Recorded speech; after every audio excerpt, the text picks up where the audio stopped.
Hello,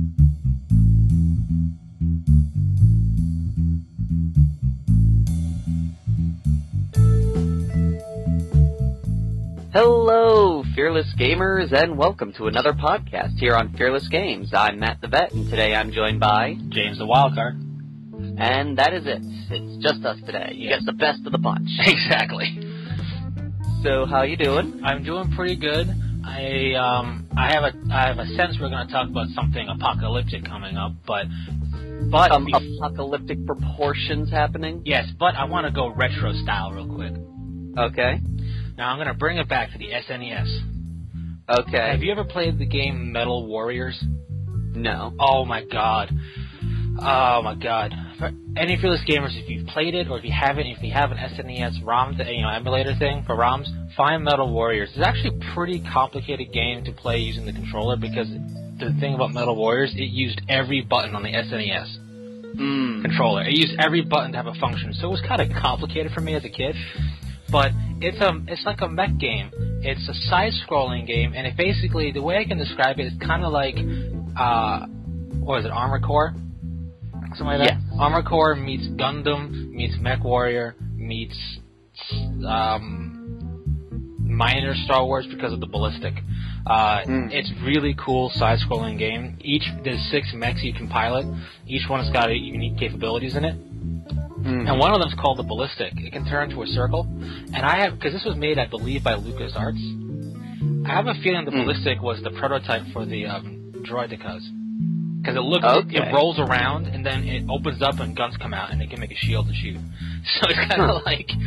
That's interesting. It was like the predecessor. It just can't walk when it's open. It becomes a turret when it opens up. But it was a cool game. The cool thing about this game, for me, aside from the fact that it used all the buttons, and you're kind of like, what am I doing ever? It had no hit points. Hit points was done by the color of your mech. It started off gleaming red, usually, I believe. And then as you took damage, it got duller and duller until it got towards a gray, and it started sparking a bit. And then when you got real damage, you lost your weapons. You couldn't do anything except move around. But the cool thing is, you could get out of your mech and pilot. If there's another mech nearby that nobody's in, you can pilot it. You can get in and pilot it, which is cool. So you can go from mech to mech throughout missions, which you kind of have to. The thing is, there's little guys running around too, and if there's a mech nearby, they can get into it to fight you. So it's kind of like either you get the mech or you destroy the mech before they get it. It was just It was a cool little game for the SNES. If any Fearless Gamers have played it or heard about it, pose a comment, because the mechs look cool, especially the Nitros, like the one you start off with. That's the most Gundam of the bunch because it has permanent flight capability and it has a beam saber. So nice. There you go. So I just wanted to go retro that way for y'all. And so, as you mentioned, there's something apocalyptic on its way. Yep. It's the new Warmachine Convergence of Cyrus. Oh, of course. If they're coming out. If you haven't yet, go to our video. We'll put a link in the description and check out the contest. Subscribe and comment. That way you can enter in. It's really cool. We're giving away the Warcaster, the Angel Warcaster. I forget her name because I just can't remember it. She's an angel. Yes, she is. Who hates Nemo. Yes. I didn't know angels were capable of hate. Well, they don't like clownfish, so. And if we get enough subscribers, we're about 100 away. We'll throw in the Battle Box set as well. Yes, so it's really to your benefit, Fearless Gamers, and future Fearless Gamers, to subscribe. The bigger the party gets, the more we're gonna do and go crazy with it. Yeah. So. Let's see. So Apocalypse is upon us. Yes. This Saturday it releases. Yes, I'm looking forward to it because I like Apocalypse, although I have not. I want to buy stuff for it, but I have no reason to right now. But you have something for it. You have the Stormblade. Well, yeah, I want to buy new stuff for it, like the stuff that's on pre-order. But I don't really, what am I going to use that? But there's a couple of things that I'll admit that I'm a little disappointed in. There are a couple of things that I'm hoping will come out in the future. One thing I'm disappointed in is the templates changed. That is a little bit weird, and really only one template changed. Yeah. I mean, I haven't seen them in person. I don't know if the pie is as big as what it used to be, and if the one is big. I think the pie is now 5 inches bigger, because if I remember correctly, it was 5-inch template and 10-inch template in the old Apocalypse. I don't think the flamer changed. I think that's still the same size. All right, well, I can see the size thing, but it's just that one, I'm going to say the scatter template that we had before, because I don't know what it was called. Oh, the Barrage? The Barrage one. That's no longer here. We have the other one, which is cool. I like its shape. I don't know, I didn't read it. Can that change shape? Let us see. Finally, the Apocalypse Barrage that is made up of 5 clipped-together ordnance templates. That's a 5-inch diameter on each template to you and me. It doesn't look like it can change shape, but you can remove them to place down smaller templates like everywhere. So I guess if you have like a smaller thing that just uses one 5-inch Barrage template, you can then just stack them on top of each other instead of trying to memorize how many you have listed under each one. Yeah, and it's interesting because when you see it on the website, I'm kind of like, well, what shape would that be for? But for that to put it in, it'd be really cool if it snaps together, and then if you can move it around so you can make the Barrage template again, or if you can make just like, oh, here's how it lands type of deal. Do like strafing run style thing. Especially since one of these templates overlaps another one in this setup, which is like, so I'm kind of losing a little bit of my coverage with that. Yeah, so it'll be interesting to see how that's used exactly. The templates, bigger is always better when it comes to blowing stuff up. Out of everything they've done, though, personally, from the cool collectors to the very practical and cool gamers edition to all the new models that came out, or like the super combo packaging with the Baneblade, my favorite is the cards. It makes so much sense to have these cards for Apocalypse. Yeah. Instead of flipping through books left and right. It just makes so much sense. Let's see. I find that the collector's edition of the Apocalypse book is the best collector's edition they've done so far because of what you're getting in it. But the Gamer's edition, again, has the more practical use for it. And this is a super practical use because it can hold 24 Lehman Russes at once. Yeah. It's a case that's designed to look like a Vortex Grenade Stasis Crate, which we had to deal with one of those at your endgame of Deathwatch, where I saved the day like a boss. You did help save that day, and luckily nobody tried to bash open that crate. Yep. And it can hold the 4 Baneblades or 24 Lehman Russ battle tanks. I mean, how can you not want one of those? I mean, that's very cool. That means it's holding most regular-sized armies, even if you got the weird-shaped stuff. Yeah. And it's probably one of the cooler-looking things. The Khorne Lord of Skulls, I mean, he looks better than his old Epic version, that's for sure. I like the way he looks a lot, but I don't like the head that shows you the face, because he kind of looks like, but yeah, but I do like the Khorne Lord of Skulls. The thing about the Chaos Warmachine Demon Warmachine Engine hybrid stuff is they're always so weird. Like it's like a Centaur tank, but and then which maybe, like you said, maybe this will mean we'll get the Stampedes back. That would be cool, because I mean the other one that they have is the Necron, not the Necron, in Chaos, which they have I don't know if they still have the data sheet for it up or whatever. It was a Plague Tower, which was basically the same base, but then instead of a body, it was an old decrepit tower on top of it.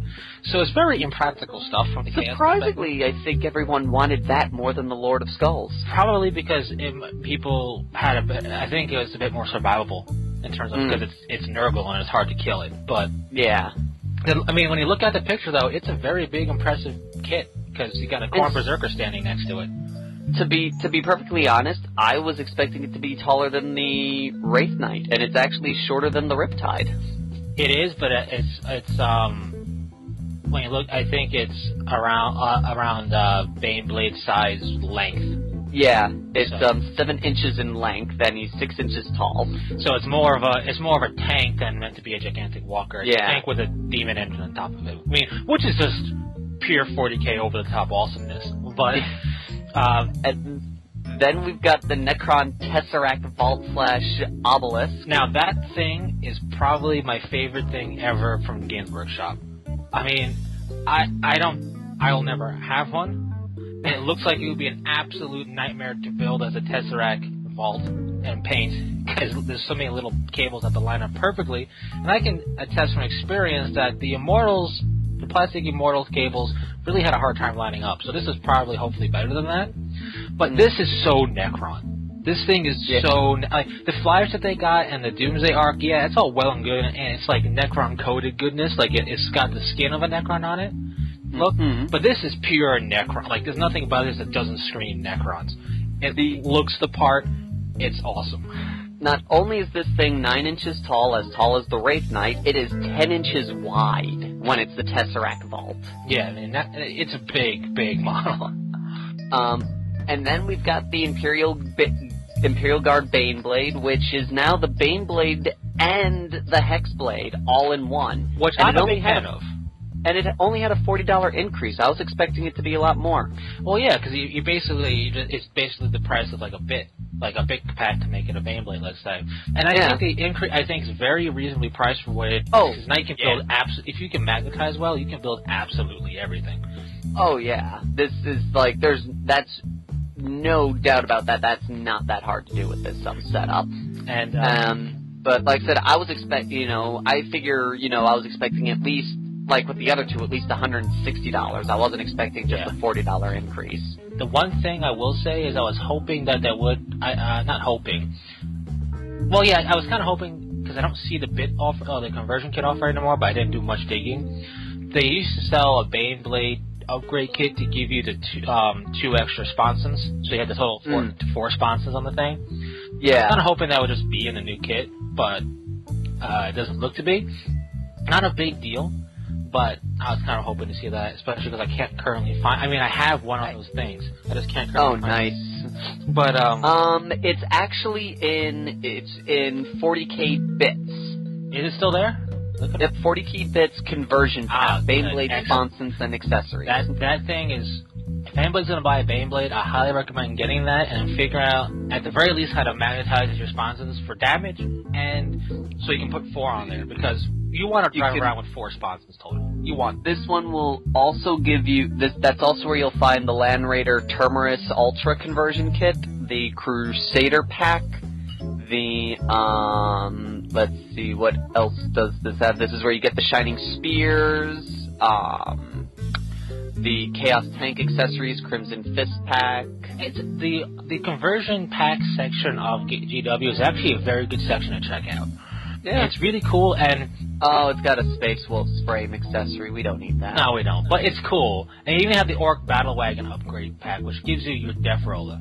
Wow, they actually give you... They give you a Lehman Russ accessory pack, which is basically enough to give you a wrecked Lehman Russ for only $15. Yeah, which is cool if you want to do that. But the nice thing about it is that they offer this. And this is the kind of stuff that gets swept under the carpet and not talked about.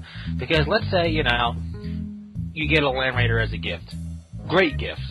But you really want to build a Crusader. Well, now for like $20, you can build the Crusader. Yeah. And have a regular Land Raider. Yeah. So, I mean, not only can you build the Crusader, but you can build the, I forget the name of the other one.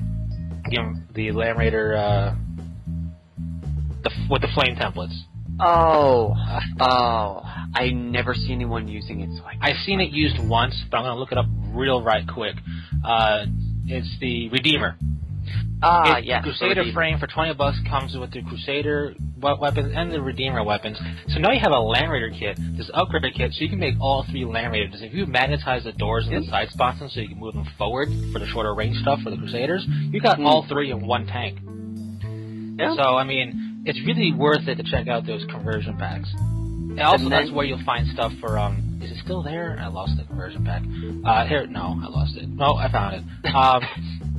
This is where you can find stuff for what they say Crimson Fist and Imperial Fist conversion pack, but they're vice versa. You can go with either. You can buy the Crimson Fist for the Imperial Fist and Imperial Fist for the Crimson Fist.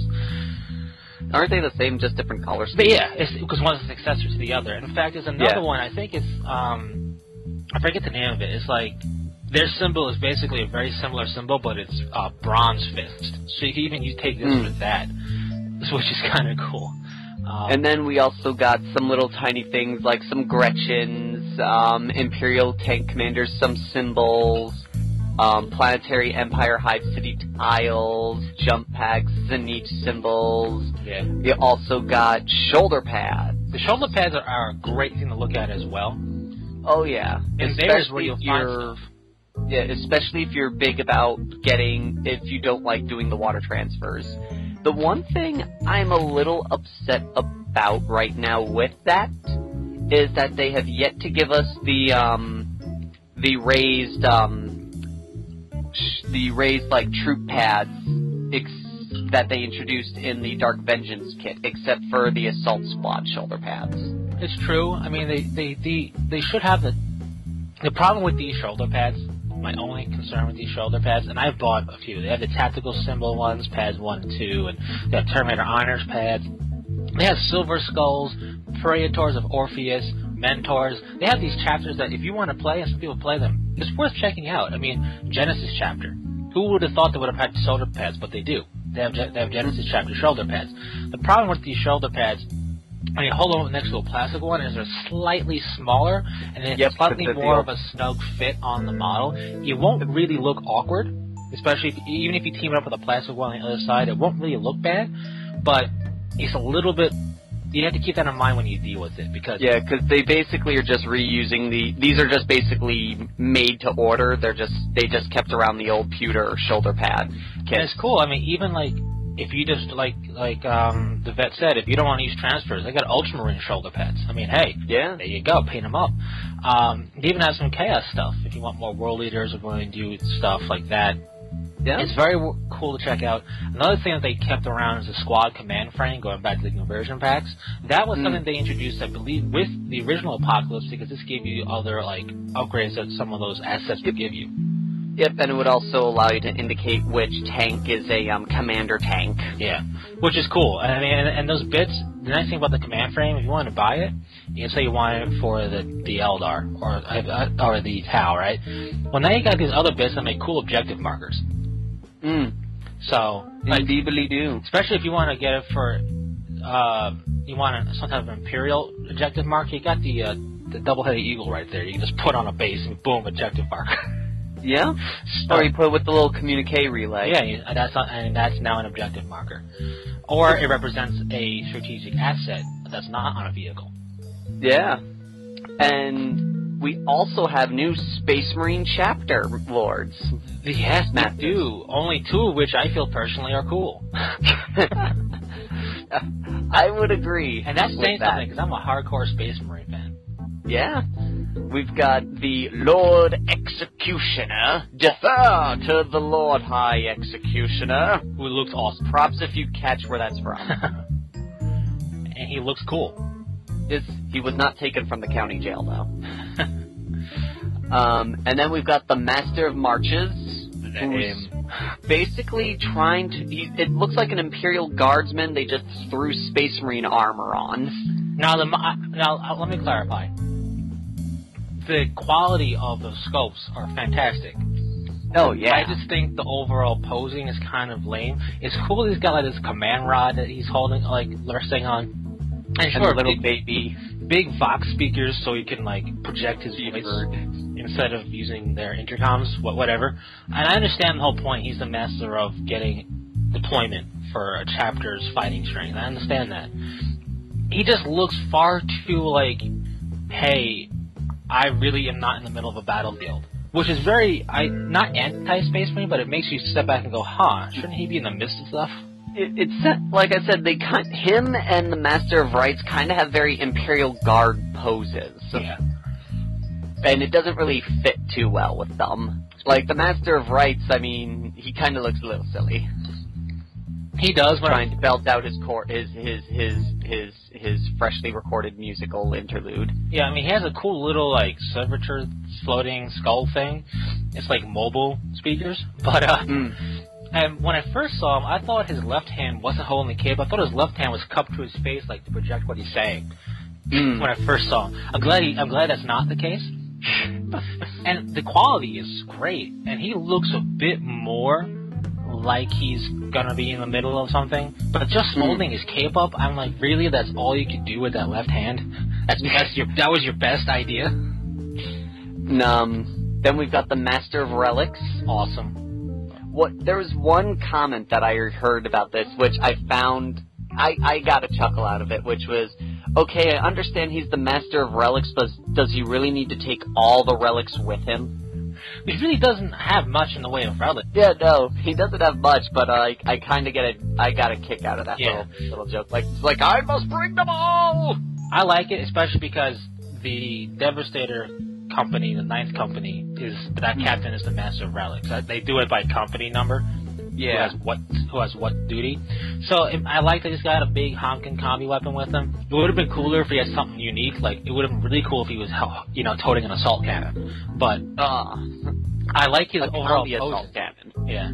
His pose is cool. It fits very much with his status as Devastator company. Yeah. And my favorite, if you look at the second image where it shows you 4 images at once. Yes. You see his left hand down there? I really like how the armor is over his fingertips. I don't know why. I really like that look. It just really looks good. And what I like about him a lot is he's like the most subdued of the captains. He's not very ornate. He's very much like, are we going to shoot it? If not, don't bother me. And he's been serving for 2 centuries. Yes. According to the bolts in his head. Yeah, if it's going with the century mark and not more. But yeah, century mark would be 2. It's just, I like it because he's like, alright, put the big weapon over there. My work here is go. And I will go see you guys later.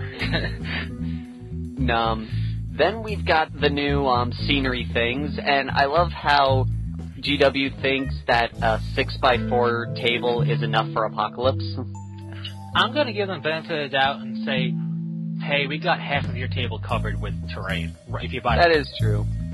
The Siege of the Angels Redoubt, which is $1,600. It's $1,616. They like the words. They like 16. So they priced it twice. Now let me say, that's a lot of money. Yeah, obviously, but I'm sure if you broke down what you got here, from the tiles to the bits to the kits and everything, it's actually not that bad of a price in comparison if you bought it by yourself. But still, this is like back in the day when they offered, when Apocalypse first came out, they offered bundles kind of like this, but for actual space fighting forces. One of them was a Space Marine company, a full company, and which was a lot of money. Another one was a Deathwing company for you, and that was even more money. So they brought that back. It's just so much money. Let's see, they brought back that formation for Dark Angels. They brought in 2 formations for Dark Angels this time. The Deathwing Redemption Force and the Ravenwing Huntmaster. Each are $665. The Deathwing comes with 1 Belial and 10 boxes of Deathwing Command Squad in it. Yeah. Then the Huntsman comes with 5 Dark Angel Battle Forces, which is the Land Speeder and the 6 bikes. And, let's see, 1 Land Speeder Vengeance and 1 Ravenwing Command Squad. Which is cool. Now, look at that Deathwing Redemption Force, and then add on 10 more boxes, because the original one they had was the full Deathwing company. This is half of the company. So, it was like, really, guys? That's a lot of money. And Eldar, they can now get 3 Eldar Knights in one. You can get 5 Farseers, or you can get the Court of the Phoenix King, which is the Avatar and all the Phoenix Lords. 3 Falcons, 3 Prism Cannons, or the Wild Rider Host, which looks like 1, 2, 3, 4 Jet Bike Squadrons, and 2 Viper Squadrons and an Artok on a jet bike. Yep. They got Tau, which is, 3 Riptides.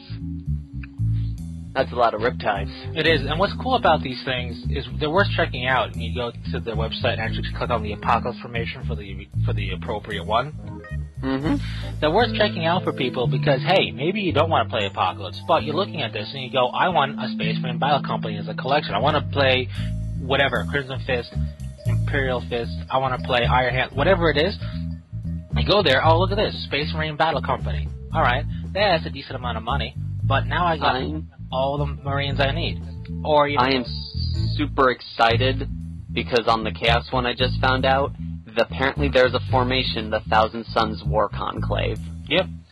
I mean, it's cool, and some of these are a lot, but even if you know, or if you wanted to just field a certain thing, or just have a collection of stuff for you, you got it. I mean, you got this thing set. And the nice thing is, like, the first company veterans company thingamabob comes with a lot of stuff if you want to run a heavy Terminator force. I mean, it's worth checking out. That Belial formation, if you want to play pure Deathwing, well, there's all the Deathwing you ever need for a regular game. Right there. And then he's going to add some vehicles to it. It's pricey, yes, but... Okay, this sounds really cool. Reading the Thousand Suns War Conclave, a sorcerer lord of Thousand Suns is capable of manifesting a powerful psychic attack known as the Storm of Change.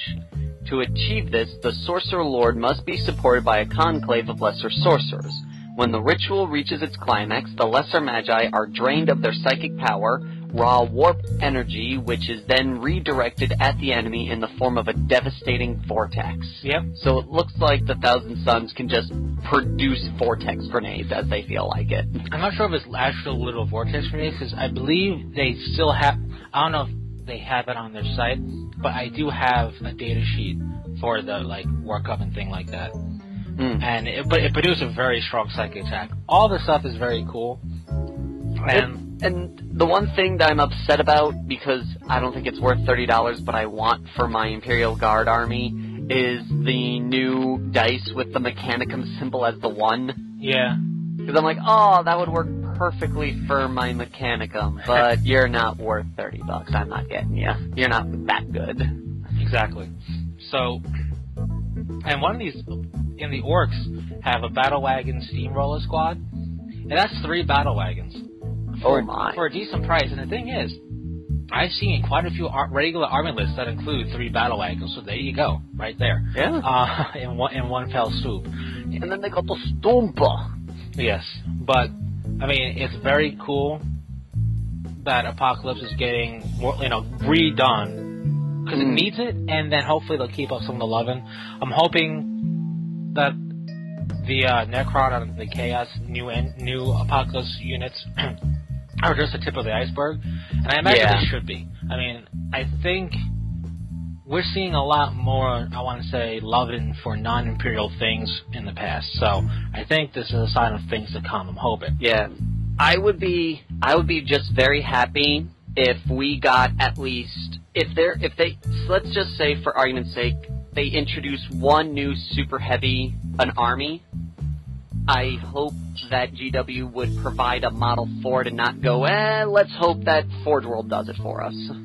I agree, and the thing with that is, I really think that we're going to see models from GW now, because Apocalypse is a bit iffy because it's Apocalypse, and a lot of stuff like Titans and whatnot come from Forge World. Yeah. But if they're going to introduce specific stuff, when we've gotten new codices in the past, way in the past with new units, new characters and whatnot, characters, we didn't get models for them half the time. Now everything that's new gets a model. So I think hopefully they'll continue that into Apocalypse. Yeah, because I would like at least one thing for my Eldar that I don't have to go to Forge World to get. Yeah. Like, even though I am planning on grabbing the Titans because they're freaking awesome, I would be happy if I could just fill in my Apocalypse status without having to go to Forge World to buy Cobras and Scorpions all the time. Yeah. So that would be cool. Another thing that's kind of cool with this whole Apocalypse thing is they introduced some novellas and whatnot to read. And I was looking on Black Library's site, and they have this one which is set in the Third War of Armageddon with the Black Templars and their special character chaplain, I believe. I don't know if it was the chaplain. It might not be the chaplain. I forget who it was exactly, but they get contacted by a longtime ally, and one of my favorite Space Marine chapters out there, the Celestial Alliance. I've liked the Celestial Alliance. I thought the color scheme was awesome with gold with blue instead of shoulder pads and a blue helmet. And the story was kind of cool, and they're kind of ill-fated chapter because they crossed swords with the Inquisition, and the Inquisition basically trying to kill them off. So the current status of them is around 96 of them left. No apothecaries are left from their chapter. And a lot of their dead are laying on Armageddon with their gene seed not being collected. And this novella is cool because it introduces, it's Grimaldus, which is the Black Templar special character. Apparently this whole thing is the survivors of the Celestial Alliance link up with Grimaldus' unit of Black Templars, and they're trying to fight off the Orcs in Armageddon. And the whole concept is, will the Celestial Alliance try and rebuild like the Crimson Fist did, or will the Celestial Alliance go out in a blaze of glory? You know, I think the story is, what will they do? And I hope they rebuild, because I've always wanted to build a little force of them. And I'm not a fan of building a little force of dudes that go, oh yeah, by the way, they're dead, but I have a force of them. You know, it's like having Sergeant Naaman. Well, he's dead, but I got a model of him to play with. Well, technically he hasn't been mentioned, so you could argue that he's still alive now. Well, in the book he's dead. Yeah, in most storybooks, he's dead, because they were written before the new book Codex. But so it's just cool because I'm like, Celestial Alliance, really? That's cool that you guys picked this really kind of random chapter out of nowhere that hasn't really had any like face time. There's a whole little like novella about them, which I like. Because I'm also liking here, just looking off the thing, they're actually doing like these new like wallpaper things now for mobile devices and computers and such that you can get off the Black Library website. That's cool. And they're starting to throw out the codexes and all that onto Kindles and such. Yeah, they're now slowly bringing in the codices to all mediums that have aside from PC. The major difference is that the iBooks exclusive editions of this codex is available for iPad and iPad Mini that features extra interactive elements. The only thing that I can see that I can read from here is that, let's see, description of the rules and special forces, is that the iBook versions has the thing where if you tap it, it'll tell you what the rule is without you having to reference the rule book. And the iBooks, I think, get updated with the FAQs. I think that's the only difference between the Kindle version and the iPad versions. I mean, which is cool for the iPad stuff or whatever. The update for the FAQ, I imagine, maybe it might not be as instant as an update, but I imagine other ones will get updated for that. It's just that I can only guess that because in the Kindle version they don't mention it, and in the iBook description it says, and always be update with the latest FAQ. Yeah. And they don't mention it here, so I can only guess as to maybe that may be a thing. I would imagine just for them it would be good practice to update their digital products. And I think it's just because the iBook ones are more established. I think as this becomes more rooted in their multi, we'll see some stuff come to the other ones. Honestly, the whole tapping on one thing to see the rules up flipping, that's whatever. I mean, I'm not that lazy. I can go to a page. I found it's easier, like, if it's, like, a good example is, let's see, a good example, group has Sphere, see Warhammer 40k rulebook. It's more convenient to just tap the rule and then having to open it and open a new book and siphon through it. It's better for tournament, I guess, scenarios where timing is everything because you only have a certain amount of time to play your match and you want to be able to just find the rule as fast as you can. Yeah. So I could see that convenience there. I can see that, but at the same time, if in a tournament setting, you know all the rules that your army has to it. And you can explain it to somebody. And if they really want to see a hard copy, then they're going to want to see a hard copy regardless. And if they know their army at a tournament, which most people do, they can go, oh, this unit has Sphere. What's that do? It does this. Okay, cool. I'm playing against that. I understand this. And usually you have a pretty good grasp of the 40k overarching rules, like Fear, Fearless, all that stuff. Yeah. Most people have a pretty good grasp of the big ones that people are going to see. It's the Codex-specific special rules that people might be scratching their heads with. But that's the one thing I can only see the benefit of it. Chances are, when I do the Apocalypse thing, I may not actually pick up the Apocalypse book. I may just pick up the ebook because it's like I don't like just more convenient. Oh yeah, I mean, the books are convenient, but as far as main rules go, I'm always gonna have my pocket copy of the 40K rulebook. That thing is the most used book ever. Oh yeah, the mini books are always going to be the most popular. Yeah. So if I got to look up Fear, I can go real quick in that. But so I'm just glad to see the codices, especially for digital copies, are slowly making their way to Kindle. We got one book so far. Yeah, and it's gonna just trickle down. Yeah. It's about time. I understand why they didn't do it right away, but at the same time, it's not really an excuse worthy of a gigantic company. If they were small, I can see it. But you do that, and what I like about it is the interesting codices. And it looks like they're cheaper now on the Kindle. Maybe I didn't. Because the Eldar book is $32. Let's see. Let me just take a look. Eldar Codex e-edition is $32.99. Yes, it is. And if we go to the iTunes version, it's actually cheaper on iTunes. Oh no, wait, that's British pounds. Let me open up the actual page so I can find out exactly how much. Well, even for us, the book is it's $50. So you're paying. I guess it's it looks like you're paying for the extra features. Yeah. You're paying a little bit more for the iTunes version, which makes sense because the iTunes version does have some nice features to it, and it's the same price as the regular hard copy, which is basically $50.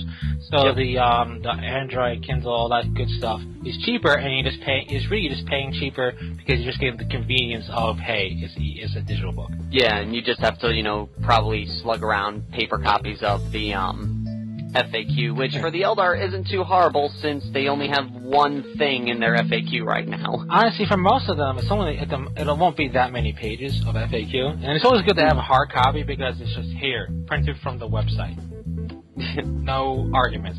What I do like is that GW through Black Library is really starting to embrace the digital world because you got the books like the Predators book, Index of Stargaze Predators. You got Strategic Asset cards. You got books for Warlords of Azrael. You got a book about Asmodai. Just about those guys. Books about Chaplains. A book about Banshee Masks.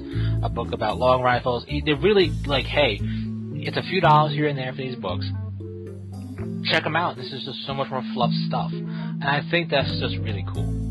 Oh yeah. In general, and so it's cool to see that. I have nothing that can run any of their ebook stuff, so woe is me. But it's cool. You have a smartphone, right? Yeah, but my phone is old. Which smartphone do you have? I have the original X. It's not worth trying to get it to run on that because it's got. Well, what it is you just get the Kindle app and then it'll work. Yeah, my phone is so old that a lot of that stuff will just shut down my phone. My phone has gotten to the thing where once a day it'll just randomly restart itself. And it's just old. This phone is old, and I don't have the space either. My memory is almost used up. So. From my understanding with it actually no, wait, never mind now. But yeah, for anybody who's out there who's going, I don't have a Kindle e-reader or anything. If you have a smartphone, the Kindle app will allow you to read these books. That's how I got if you look on my book corner. When I did Angels of Darkness, I read it off my cell phone because that was the only way I had the means of getting the book at the time. Yeah, I mean, that way to do is always good. I personally think you're going to want a tablet for most of this stuff, but the smartphones can do it, which is always good. Yep. I'm not even going to try with my smartphone. I put it through its paces. Let's just leave it at that. But yeah, no, it's just cool to see them embracing that media. It's going to be better in the long run. That's the future is that, so it's happening. But yeah, that's your apocalypse. Singing the theme song to the Meet the Robinsons over there. But yeah, that's what's up for pre-order for Apocalypse. Really, you got some terrain pieces like we mentioned. You got templates. Yep. Some new fortifications, the templates, dice, the cards. The Vortex Grenade does look pretty. Yeah. It's a repainted version of what they had. Yep. Well, of course. I mean, what do you expect them to do? Something new? Well, I don't think... No, I don't know the size of this in comparison to the one I have from when it first came out. I don't think they would have made it bigger. I think it would have kept it the same size, especially because the way the rules work for it anyway. You don't want something huge hopping around the battlefield. I do like how apparently anyone can take one of these in Apocalypse. Yeah. Which is pretty cool. Then we'll see how it looks when it comes out.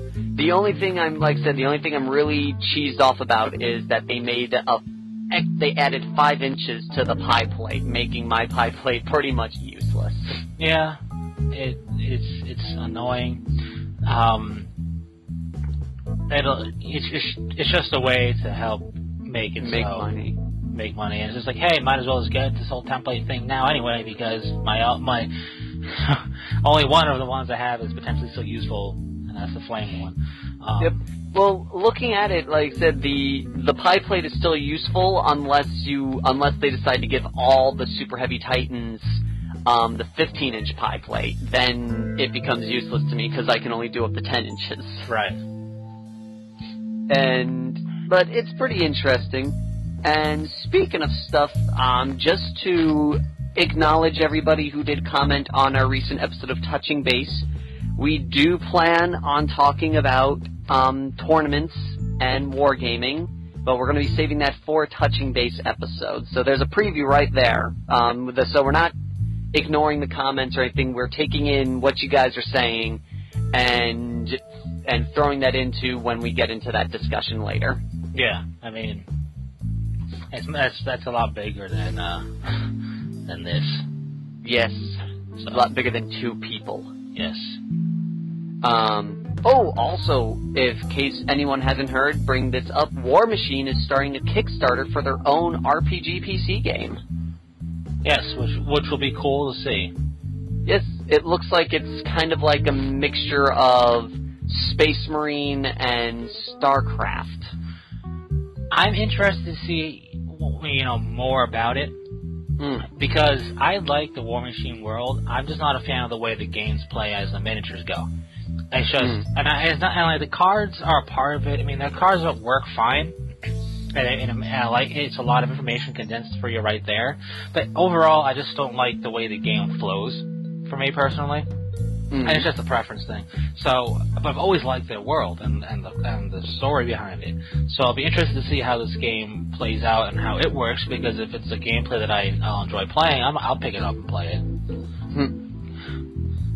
That would be interesting to see how the game plays out. I am excited. I did finish painting my first Warmachine model.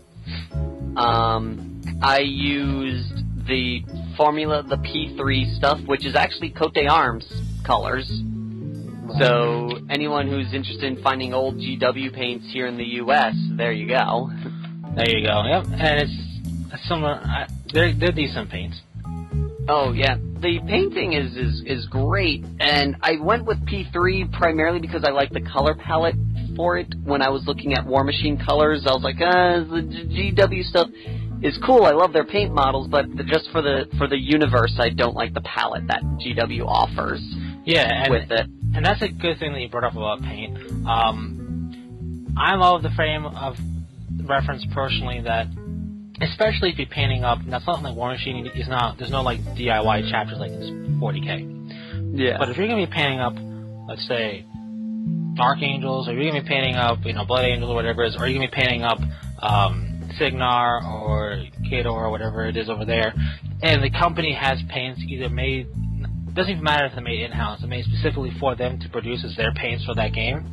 I'm always a fan of getting those paints for that game because their paints are formulated to be the exact colors you need. Yeah.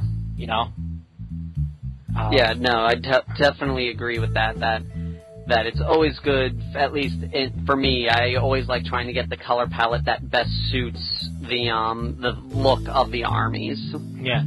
Which is why I stick with GW paints all the time, and worst case go with Cote d'Arms since they pretty much are the same colors for some of the generic ones there. And speaking of, I was looking through my paints yesterday, and you won't believe what I found. What?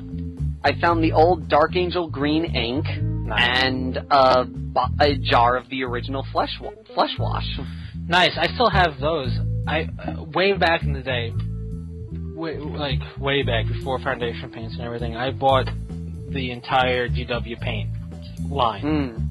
So I have all of the original paints still. They're in stages of needing to be revived because with watercolor paints, you know, with our acrylic style paints and everything like that. And the summer heats that we get here. It just doesn't, I won't say dries them out, but it makes them a thick goop. Soupy. Makes them like soupy goop. But when you just add a little bit of water and stir it around thoroughly, the paints are revitalized and they work just fine. So the paints are still good. I just gotta, you know, perform basically first aid to them and they'll work. And I still have the washes, the inks and stuff as well. And which is cool. And you know, there's a lot of people who love to criticize GW paints and other paints, and all the paints have their strengths and weaknesses. Personally, I don't use GW paints because I play 40K. I use their paints because I've tried their paints, other paints, and I like their paints. I personally like the way their paints are set up. And the only thing, like, I'm not a big fan of Vallejo at all, but primarily because when I used them, I had issues with the paint either drying out before I was done using it, or chipping after I put it on the guy. Right. But the one thing Vallejo has over GW is that they're eye drop bottles, so mixing is a lot easier than GW paints for sure. Eye drop bottles make it super easy to mix. The thing I like about GW's bottles, well, the thing is I like their older pots better than the newer pots, but they just, I don't know, I feel like they seal a bit better now than they used to. But I like them because I can just take you have the little lip that gets some paint on it, you take a little bit of water right there, you don't need a palette unless you're mixing, you know? You can just do it up there. I like that for the little ease of convenience and all that. Oh, yeah. The only Vallejo paints I like are their liquid metal range, which is an alcohol-based paint, because there is no... And probably I've heard of other companies' Alcalad-based paints for metal, which I assume is very similar. But for what I can readily find, and I have them, the Vallejo liquid metal range beats any other company's metallic paint for giving you that looks like real metal look. I mean, you just can't beat it. Their copper looks like you're holding copper wire. Their gold looks like, wow, is that gold-plated? I mean, it looks like the metal's supposed to look. So much so that sometimes when you put it on a model, it almost looks like it doesn't belong there. But you do a little bit of washing, it dulls it down a bit, and it looks great. The thing with GW I really like is that GW's paints, like their black, coats better than other companies' blacks that I've found out, personally.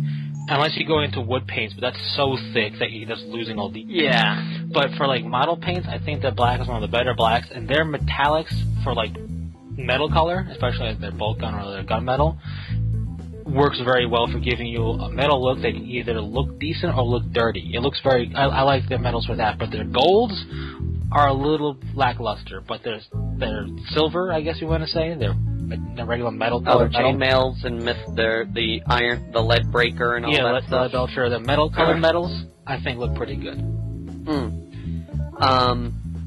What was it? I was going to say something. Stuff. I don't remember. Yes. But I don't know. I also have this other paint that I haven't yet to really try. I bought it as a triad of paints for doing Deathwing Bone. That's one thing. If anybody's watching that, you know, ideally works for GW for putting out, like, their paint tutorial stuff, can we get a finalized official how you really do your Deathwing Bone? Because you've given us 17 different ways since you started giving us how to paint it, and none of it looks like the way you actually paint your Deathwing Bone. Yeah, like, give us the guy who actually does the official Deathwing model paints and have him do a tutorial. Seriously. Like, out of all the colors I looked up how to paint, like, I looked at different ways how to paint up Dark Angel's green just for different styles of doing it. Pretty simple enough. I've looked up Deathwing. There is such a discrepancy of people painting Deathwing colors, and it's all to your liking. And I really like the way that the heavy metal team paints their Deathwing. I really like the way that looks. There's some people get close that I try and kind of follow when I paint Deathwing. whenever I get back into paint. There's some people I've found to try and emulate that. But there are so many different recipes for painting Deathwing. If you want it more brown, if you want it more white, if you want it like a yellowish white brown, and again, you look at GW's website. When you go to Dark Angels and you click on Deathwing in the Elite section, that's the type of color I like for the army. And they don't tell you. I'm sorry. The worst is when in the White Dwarf where they came out, they got some other dude who did this, like, weird white and, like, chipping metal effect on it. I'm like, that's not Deathwing. Last time I checked, that was a Chaos's color pattern. Yeah, and it shows because it looked like he made the Deathwing guys look pretty much like that Chaos chapter where they're white and they have like oil leaking out of all their joints, like blood. And I was like, it looks like those guys. Did you not check before you gave this guy permission to do the tutorial on Deathwing? Right, and the thing is, I've seen people do Deathwing where it looks good, and the thing is, all the tutorials out there that look really good, they're using paints that I don't have. I have this one triad paint that's kind of close to somebody that has. It's not GW paints, because the GW paint didn't have the shades at the time. I don't think they still do, those particular shades they used. But, you know, you're GW, you make your paint, show us how you did it with your paints. I mean, actually show us what you have on your website as opposed to that. Because when you look at it, the Deathwing color scheme is very much not white. Because there's an Apothecary Deathwing in the photo who has very much white parts on it that look very different. It's very much what it's now called Ushanti Bone, but it's very much bleach bone. It is, but I believe like the couple of tutorials they had for it didn't even use bleach bone or Ushanti Bone. Yeah, no, they use like Skull White and Screaming Skull and stuff like that. What I have noticed is like even still like because I was looking at the Crimson Hunter. Yeah, I was trying to find out what the Crimson Hunter color scheme was because it's an aspect warrior; it has its own color. And when they did the tutorial on the thing, the guy said, I knew I couldn't do as nearly a job like the Every Metal guys do. It was like, wait a minute. So you have a group, the Every Metal dudes, that do the presentation paint jobs of your models, and you're not having them teach us how to paint the models? Yeah, I mean, and now, don't get me wrong. I know even if they gave me a step-by-step, I could not emulate the way they do their layering and their blending and their feathering colors together. But I want at least someone that's going to get me in the ballpark of the color. Not so much like the crazy detail they do and the way they fade it down with the shading and whatnot, but just the overall color. Because back with Bleach Bone and now with Ushabti, that's too brownish of a white to it. It's not quite that. It's like that mixed with, like, I don't know the ratios. Some of you who are much better painters than I will probably be screaming going, it's this, you moron. And that's fine. But it's just, why not have your heavy metal team tell us exactly how they did it, as opposed to the way that White Dwarf showed us, because they also had, and it's not a live link anymore, when the other Dark Angel Codex first came out, they showed us how to do Deathwing as well, but it wasn't really that detailed of how to tell us, and it was completely different to how they told us in the White Dwarf currently, so or the one that it came out in. So it's just like, can we get a finalized official thing here? You know, like, I think, you know, that's also like one of the things, like, I get it, you know, it's done by, you know, the White Dwarf team, and so we found out how the White Dwarf team does it, but like I said, it's like, you know, then don't say this is how we paint Deathwing, because we're going to go, no, that's not how you paint Deathwing, that's how you paint Deathwing. Yeah. Granted, the Crimson Hunter, I'd have to say the Crimson Hunter, the Eldar ones, except for Uthwe, but the one they did for Aiden and for Samihan and the Crimson Hunter were actually very close to the Every Metal's presentation, that you wouldn't be able to tell the difference. Like, if you can do that, if you have someone who has a pretty good paint scheme that can emulate what you're selling as the picture on the website, then by all means, use that tutorial. But if it's like, again, with the Deathwing, if it's totally different, like, if you can look at that and the picture on the website and go, those are two different models, that's probably not the tutorial we want to read. Right. That is true. But, you know, that's just at least our personal feeling on it. I'm sure other people or whatever. And again, let us know what your personal preference is on that, guys. Leave a comment about it. Exactly. And again, it's going to come down to, you know, do you like the way that looks? Some people like more of a gray to the Deathwing, or more of a yellow to the Dark Angels, green highlights, whatever it is. It all comes down to preference, of course. Yeah. And you know, same thing with the whole Warmachine stuff. I mean, I like the Signar color scheme the way it is. I'm sure people might want to do a little bit of a darker blue to it or whatever, or maybe they like it better with a lighter blue. Or heck, I don't know if this is allowed or not, but if you invert the color scheme, that'd be kind of cool.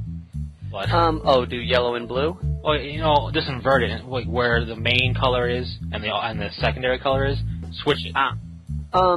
Surprisingly, that can work because on the jacks, the secondary color is gold. Gotcha. It's only on like the flags and like the symbol on some units they paint the swan yellow, but for like all the jacks it's gold. I don't get why, but half the time it's gold. Well, you know, might as well glitz them up. Interesting thing, just going off of what the GW paints, I found one of the best uses for the dry paints ever. What's that? And it is, sadly though, it's for a game that no longer has models, but Battlefleet Gothic. Those dry compounds are great for highlighting Battlefleet Gothic ships.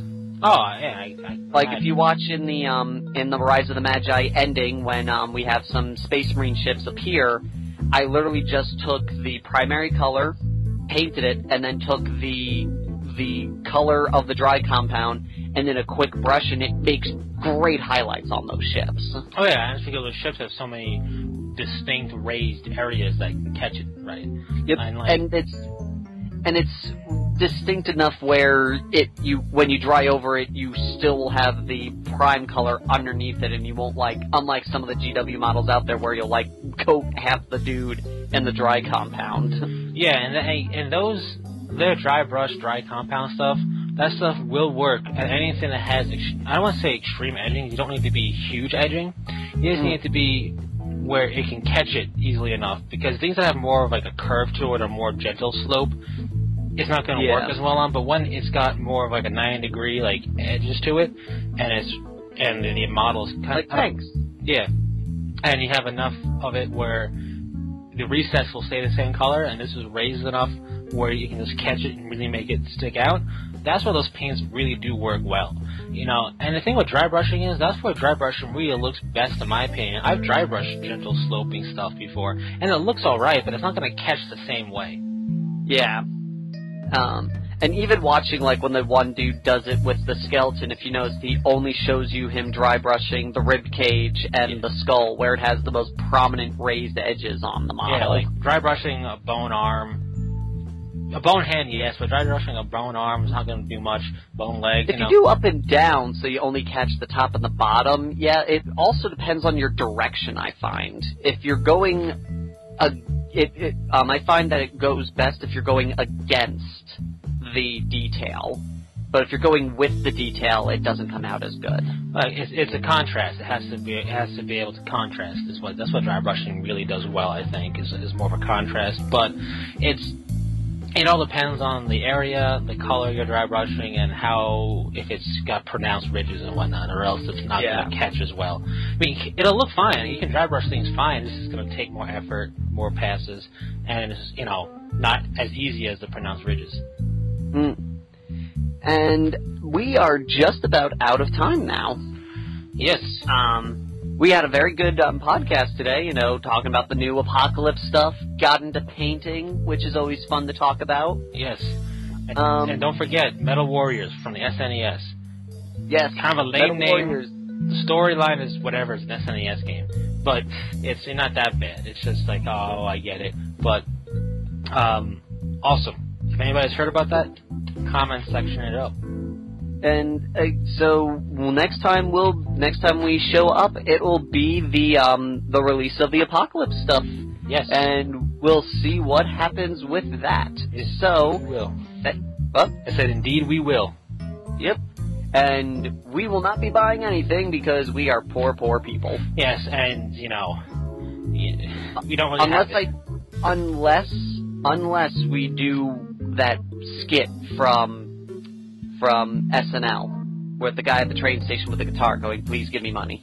Right, unless we scrounge up money for it. And again, or we could do what most people are doing now at parking lots of retail stores, just hold up a sign saying we have 4 kids and lost our jobs. Yes, you know, some of them have, and some of them haven't. And that's the sad part. Yep. But yes, Apocalypse is cool. We just don't have the reason. We just don't have the ability to really run an apocalypse because you need a lot of stuff, a lot of space.